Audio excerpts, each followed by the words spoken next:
2024 సార్వత్రిక ఎన్నికల్లో రాష్ట్రంలో వైఎస్ఆర్ కాంగ్రెస్ పార్టీని చిత్తుగా ఓడించి టీడీపీని అధికారంలోకి తీసుకురావడం జరిగింది.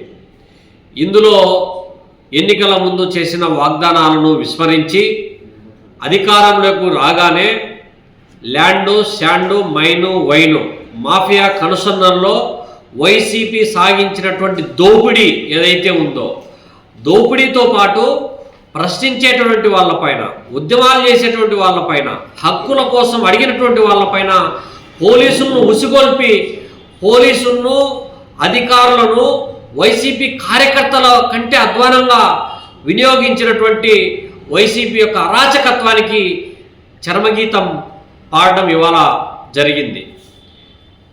మరి ఈ నేపథ్యంలో కేంద్రంలో కూడా అధికారం అడ్డం పెట్టుకొని దేశ సంపదను కొల్లగొట్టేటువంటి క్రమంలో దేశంలో ఎవరు కూడా యునైట్ కాకుండా ఉండడం కోసం కులం పేరుతో, మతం పేరుతో, ప్రాంతం పేరుతో, భావం పేరుతో, భాష పేరుతో ప్రజల మధ్య వైషమ్యాలను రెచ్చగొట్టే తద్వారా దేవుని పేరుతో రాజకీయాలలో అధికారంలోకి రావాలని ప్రయత్నం చేసినటువంటి ఎన్డీఏ కూటమి ఏదైతే ఉందో, బీజేపీ యొక్క సీట్లను కూడా ఇవాళ తగ్గియడము, ఇండియా కూటమి యొక్క సంఖ్యాబలం పెరగడం అనేటువంటిది ఆశాజనకమైనటువంటి అంశం.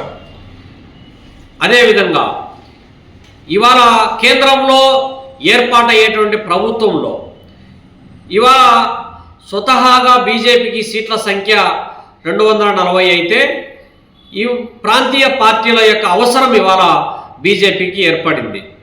ఇందులో అన్ని విధాల ఆంధ్రప్రదేశ్ రాష్ట్రానికి అన్యాయం చేయడమే కాకుండా రాష్ట్ర విభజన హామీలు ఒక్కటి కూడా అమలు చేయనటువంటి బీజేపీని ఇవాళ కార్నర్ చేసేటువంటి అవకాశం ఏర్పడింది. ఈ అవకాశాన్ని ఇవాళ రాష్ట్రంలో ఉన్నటువంటి చంద్రబాబు నాయుడు ప్రభుత్వము దాన్ని ఉపయోగపెట్టుకోవాల్సినటువంటి అవసరం ఉంది.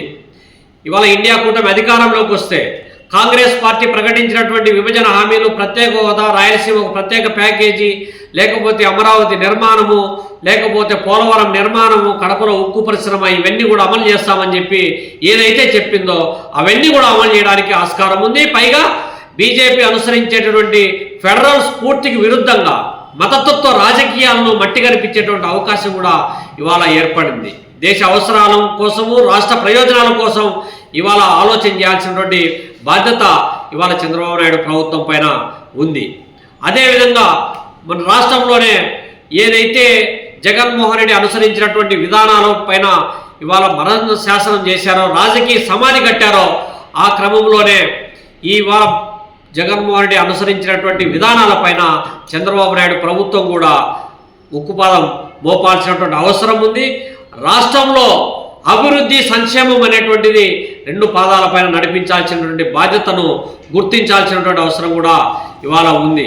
అట్లే కడప జిల్లాలో కూడా 7 విడిపోయిన తర్వాత 7 అసెంబ్లీ స్థానాలు ఉంటే 7లో 5 అసెంబ్లీ స్థానాలు ఇవాళ టీడీపీ కూటమి కైవసం చేసుకుంది.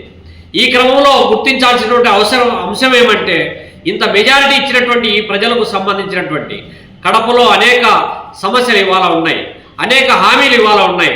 కడప ఉక్కు పరిశ్రమ కావచ్చు, గాలేరు నగరి, హంద్రీ నివా, తెలుగుగంగా, రాజోల్ రిజర్వాయర్ నీటిపారుదల ప్రాజెక్టులు, పారిశ్రామిక అభివృద్ధి, ఈ పనులన్నీ కూడా పూర్తి చేయాల్సినటువంటి నైతిక బాధ్యతను గుర్తించాల్సినటువంటి అవసరం ఉంది. అదేవిధంగా ఇవాళ కడప నగర సుందరీకరణ, బుగ్గవంక బ్యూటిఫికేషన్ పనులు, లేకపోతే కడప, ప్రొద్దుటూరు లాంటి ప్రధానమైనటువంటి పట్టణాల త్రాగునీటి సమస్యకు శాశ్వత పరిష్కారం, ఇవన్నీ చూడాల్సినటువంటి అవసరం ఉంది.